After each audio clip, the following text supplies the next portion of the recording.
Today is the day when I get to drive the new Nissan Leaf. I've already done a couple of videos about this car, but today I actually get to drive it. I can't wait to see what it's like driving this car, the self-driving features, the e-pedal, just all of these features we've been talking about, but today I'm gonna experience this myself. And by the way, if you're new to this channel, my name is Alex, and if you're interested in any type of electric car related topics, whether it's a Nissan Leaf or Tesla, whatever, you're definitely in the right place. So go ahead and click on that subscribe button down there and a bell notification icon so you don't miss anything moving forward.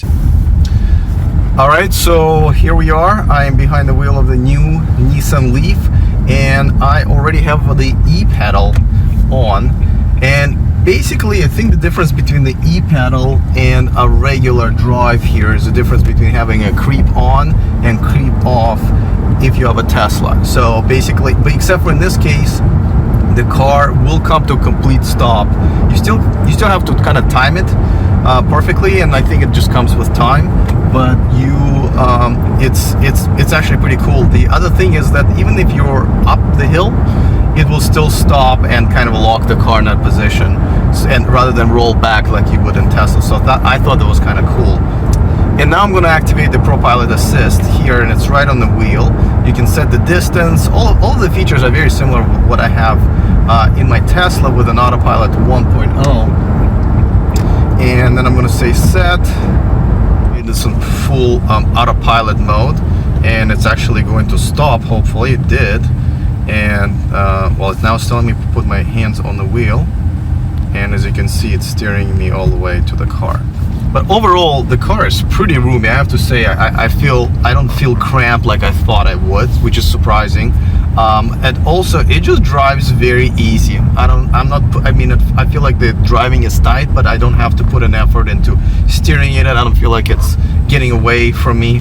I feel like all controls are also here and pretty easy to understand. I didn't really need to get too many instructions to understand how this car operates. Obviously, the e-pedal and the assisted driving took me a couple of minutes, but overall it's pretty easy. So that's good, because that will get you going almost right away. I like that the screen is pretty much within the reach here. I don't really have to reach too far. It's touch screen, which is just a must as far as I'm concerned.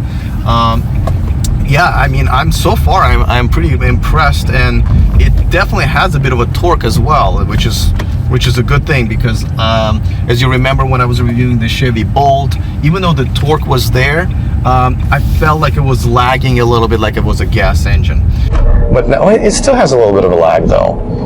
So it's definitely powerful, like surprisingly powerful, but it does have a bit, maybe like half a second of a lag. So I know some people mentioned that the interior is really kind of outdated, and I have to say, when I got inside the car first, I was like, all right. But once everything came on, once the monitors came on, and the user interface is pretty modern, and I was pretty happy about, especially my heads-up display. It kind of lit up the entire dashboard. The only thing is the touch screen is a little not as responsive as I want it to be for the map, and maybe not as bright. I'll probably have to increase the brightness. But the really cool thing about this is you can use the navigation from Nissan that's already in here, but you can also connect your either Android or your iPhone, and you will be getting the directions and driving instructions using your phone. Something that I think a lot of Tesla drivers wanted for a while, because the Tesla navigation, even though it has Google Maps, the Tesla navigation doesn't really get you as good of results as the Google Map. A lot of times I always check with the Google Maps, simply because it gives me a better estimation of my arrival due based on traffic. So I thought that was kind of cool that you can connect your phones, and it's going to be integrated inside the car, into your navigation, into your console here. It's so quiet. Those ladies don't have no clue we're here. Yeah, it's very There's quiet. a big car right next to you, ladies. Wow. I think this is why they're making all these laws about how to that each car has to make a sound, is because of knuckleheads like that. They have no idea there's a huge killing machine going their way. So now the car is slowing down, as you can see, to the full stop, and I wasn't really pressing on touching the accelerator pedal at all. So that's kind of cool. Here I go again, and then here's a full stop, and you can actually feel a sort of a jolt where the car fully stops. So that's pretty cool.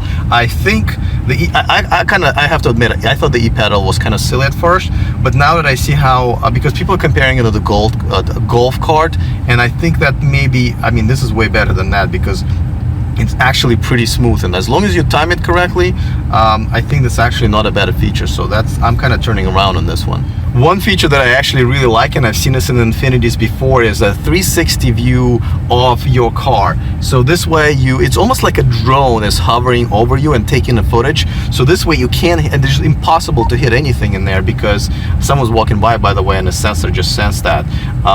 So that way you really can see everything around your car. And then you can also click on the camera button here, and it will zoom in into the side where you can see the up close your back wheel, so you know that you're not hitting anything, even especially if it's a tight fit. So I think that's pretty cool.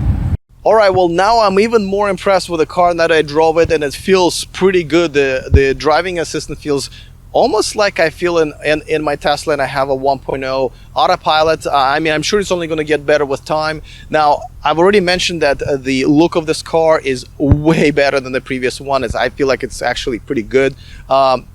Of course, the range is now acceptable. I know they're coming up with even a longer range next year, so that's exciting, and it's definitely something that's now practical. Now, one thing that I actually just literally learned about this car is that it actually has level 3 charging, and with EVgo, which is a charging network that does allow level 3 charging, you can charge 80% of this car in about 30 minutes. So this is actually getting pretty close to, being a very practical, acceptable electric car that's also affordable. So just like I showed you guys, these features are now catching up to what everyone's been talking about in the last few years. And really, I find this car to be something that I would definitely consider, especially if someone who has a limited budget, but you still want to have all these cool features and you want to drive an electric car.